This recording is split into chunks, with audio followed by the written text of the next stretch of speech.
who's so gung-ho, who is on Instagram too much and maxes out too much, and he'll do someone's program, and about 70% of the way through the program, they'll start missing their numbers, their form will go to shit, and they'll get hurt. And what's the first thing they do? This program sucks. Yes, of course. No, it must be. Yeah, it's no, you suck because you programmed everything in without looking at it, and you're so gung-ho Yes. that you didn't pay attention to the long-term process and how it's going to react to be able to last that long. Is it a problem that many people use too much intensity too often, or? Yeah, too high intensity too often. Yes. And it has to be a program to say, I want to go from point A to point B, but point B builds me up to be able to go to point C. Point C builds me up to be able to go to point D. You can't go from A to D, or else when you get to H, you're going to fail because you're burnt out or you don't have the strength. Every week has to build upon the next. Is there any other exercise you do besides powerlifting, like outside of the gym? I started doing some fight stuff some years ago. Right. Some counter-violence with JKD, which is Jeet Kune Do. And I remember when I was young and I felt the best, I was way more athletic. Then over time, I turned into this one-dimensional, really, really strong, short, white gorilla. And I couldn't move anymore like I used to. And I noticed a difference in my performance. So I wanted to become a little more athletic, and it gets me in better shape. Do you still do that? Or Yeah, is it? I still do it. Okay. How many times? Just a couple times a week. Oh, right. But it's more than enough to teach me what I want to know and get me moving, and to where I really like the violent part of training for some reason. You do? Yeah. I like working with knives and weapons, and yeah, I really like that. Do you use pre-workout before that also? No way. No way. No way. No fasting? No way. No. I would be the one that got hurt. All right. Yeah. This is the man who used to live with the tigers in his home. Yeah, I used to have 2 tigers. You did? Yeah. Wow. I 2 love Siberian cats. tigers. So, They're a little bit bigger than a regular cat. yeah, of course. Isn't that dangerous though, to have tigers at home? So is squatting 462 and a half on your back. Of course. You see the one video where I blow out my knee, so Yes. it's all relative, I guess. So how was that living with tigers? It was great, especially when they're little, because they cuddle up to you and you take them for little walks. Like kittens, but larger. Yeah, but a little more, More dangerous than a dangerous, kitten. Yeah. Of course. But no, I really, really liked it a lot. And they're just like giant babies to you when you get it, when you grow up with them. Did you live in? In the suburbs Chicago? outside of Chicago, south side. Right. Yeah. Right. Nice. Why did you stop with tigers? When they get to a certain size, it was better to put them out in the breeding program than it was to keep them. All right. So you should only have them when they're kittens. Well, unless you had like this vast amount of space, and because then it would be cruel to the animal. You don't want them like in a zoo where they pace back and forth and you're neurotic, and No. that's just cruel.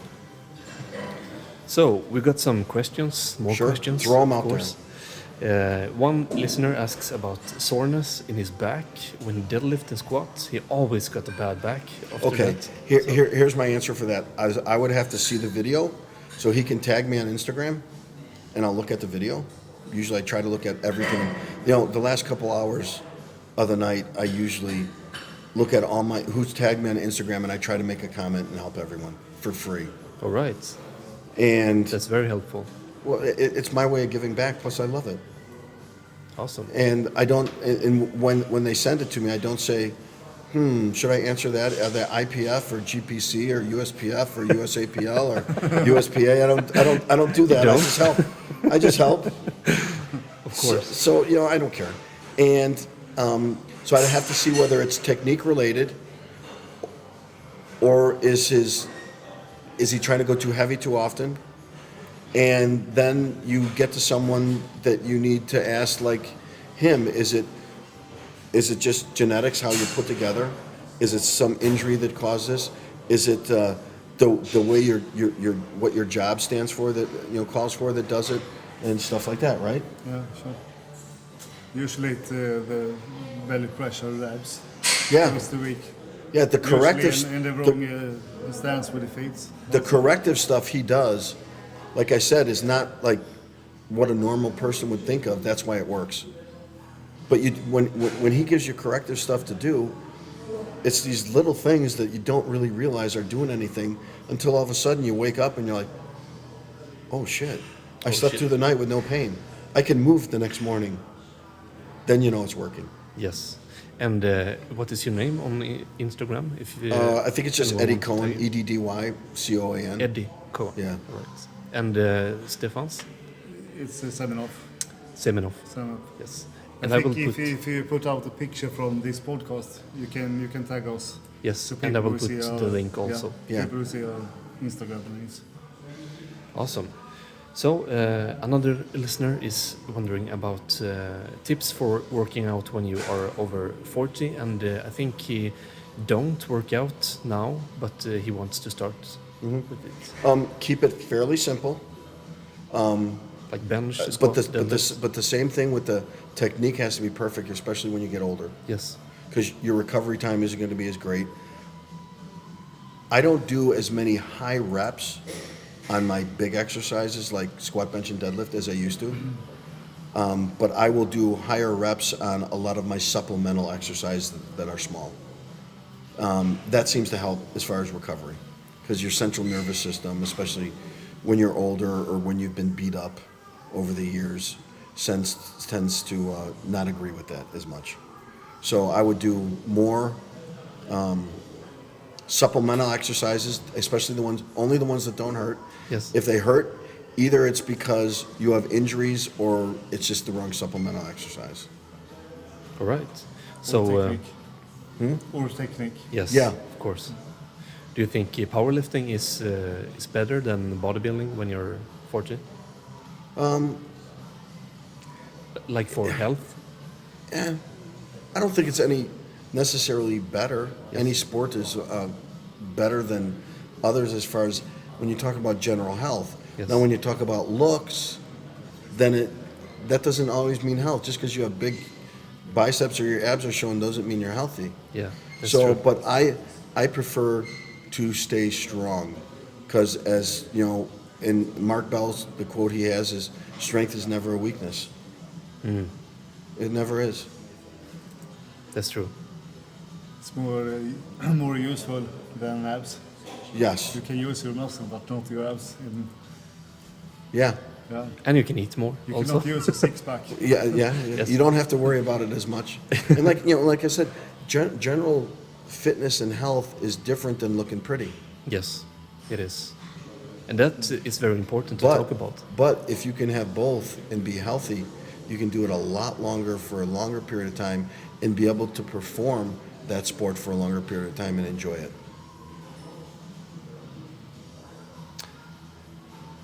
So another question comes from Anders Prinström, and he's asking, how do you train for power and how do you plan your program based on the central nervous system?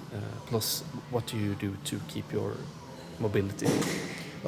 Mobility is a lot of different exercises. Yes. There's a lot of stuff that Chris Duffin does. There's a lot of stuff that Kelly Starrett, Mobility Wad, does.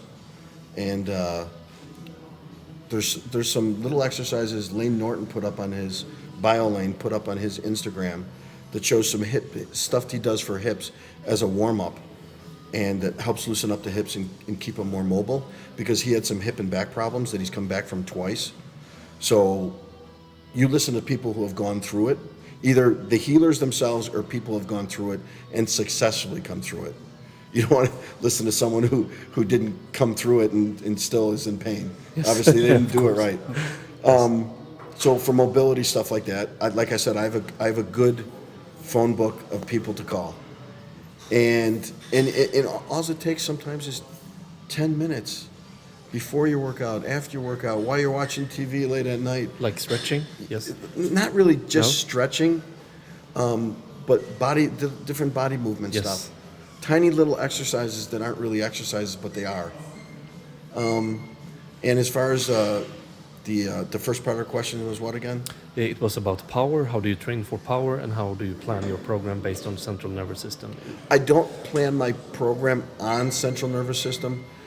A lot of people can build their central nervous system up to be able to sustain more, so you end up being able to do that over time. Because you can take someone who's gigantic and strong, but if they don't know how to use those muscles and technique in the right spot like you do, you're going to be better. So you know how to use that. Your central nervous system will be taxed a lot harder because you're using it. But your body will adapt to that and get stronger and be able to take more over time.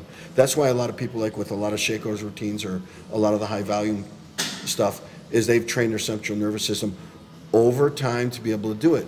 Here's the problem, what people say when a Shako routine doesn't work, is they blame the Shako routine. No, you might have started off on the wrong one because you weren't ready for it. Yes. It's like doing an exercise that you don't have mobility for and trying to do it too heavy right away.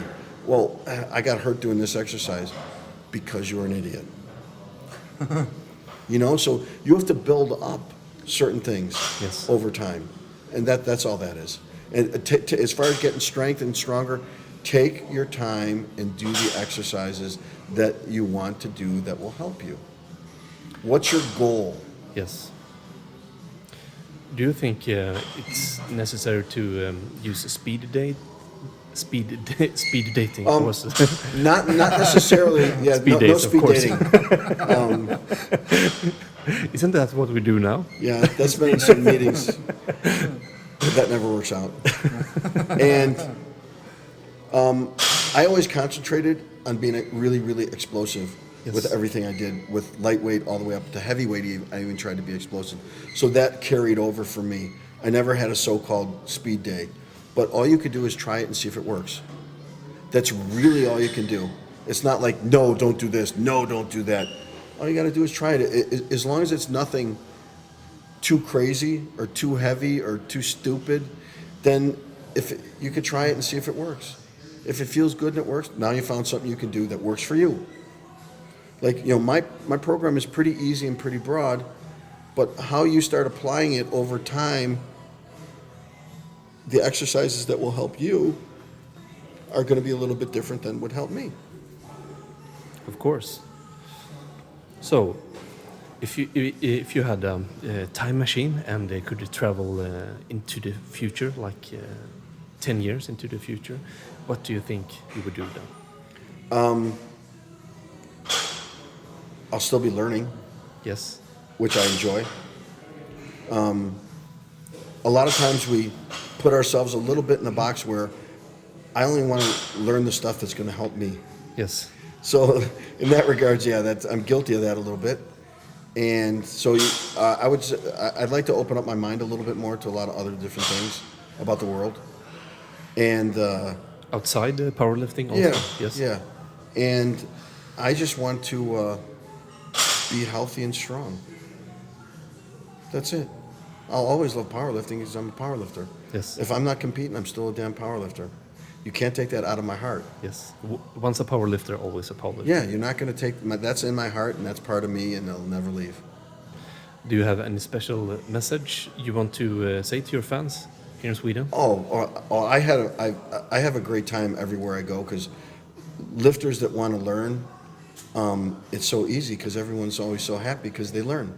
Yes. And I get to teach them, and at the same time I'm teaching them, I'm also learning. And I get to do what I love with people that love to do what I do. So I always have a good time. I've never ever called anyone a fan. I appreciate people that appreciate what I've done in lifting. And if like I said, if you meet me, I'm pretty damn nice guy. Yes. I'm pretty you are. easygoing. I don't make any waves. So I just appreciate everyone everyone, like I said, who likes anything I ever did. If you don't, okay. I may agree to disagree on a few people. That's okay. I'm still going to be a nice guy. But don't confuse with mistakes I made on who I am outside the gym. I'm no different than you or Stefan or anybody else when I walk outside this gym. I'm the same as you. Good answer. If people want to learn more about you or about your method, how can they find I more have a information? Facebook and Instagram. Yes. My Instagram is at Eddie Coan, EDDYCOAN. And I have the book that I used to have in paperback isn't in print anymore, but Carl Gillingham from Jackal's Gym, that's Brad Gillingham, IPF champion, his brother. He put it on an ebook format that's available on Amazon for only nice. like $10. Awesome. And Stefan, Yeah. how do I find more information about you? Even on Facebook website seminoff.se or Instagram seminoff also. Awesome. Or what he tells me is he just says, Google me, bitch. That was before I know you. Do you know who I think I am? Yeah. Oh my God. You have to tell about the waitress and the waiter at the restaurant the other day. It was a really funny story. It was just the first day you were here. Yeah, when I picked him up on Friday, we went out to a restaurant to have some food. And the waiter, he asked us if we were bodybuilders. Kevin was his name. Kevin, yeah. Who are you? We want to say hi to Kevin. Yeah, Kevin was a good waiter. And Awesome. and he didn't know. He thought we looked like we lifted weights. You do. Thank God. You do. Yeah. Yeah, I got like a 22-inch neck holding up this giant head, and then we kind of said, well, yeah. I said, well, do you like bodybuilding, powerlifting? Well, you know what? I want to look better, but I kind of like the powerlifting, like the strength part. I said, oh, really? Well, I used to be pretty good at powerlifting. I'm like, what do you want to know? And then someone said, well, this is him. He's like, no, get the F out of here. Jag var His English got really good really fast. Yes. Jag scared. Oh, can I have your numbers on your max? Yeah. Your max lift, and his answer, and he said, how much is that in kilos? I said, that is kilos. It's pretty Nice. funny. Yeah. Yeah. All right. Thank you for your time. Thank you for your time being here Oh, thank you very in the much. podcast. And I appreciate everything you guys do too. And I really appreciate you correcting my squat yesterday and deadlift and bench press. Oh, it was I learned a lot. easy because it was so bad to begin with. Thank you, and thank Thank you for having us. Stefan, Yes. for See you, arranging buddy. this also. Yeah, and big thank you, Eddie, for Oh, coming. thanks to everything you Yeah. do. That's Yes. nothing. It's a wrap. Thanks, guys. See ya. See ya. Yeah.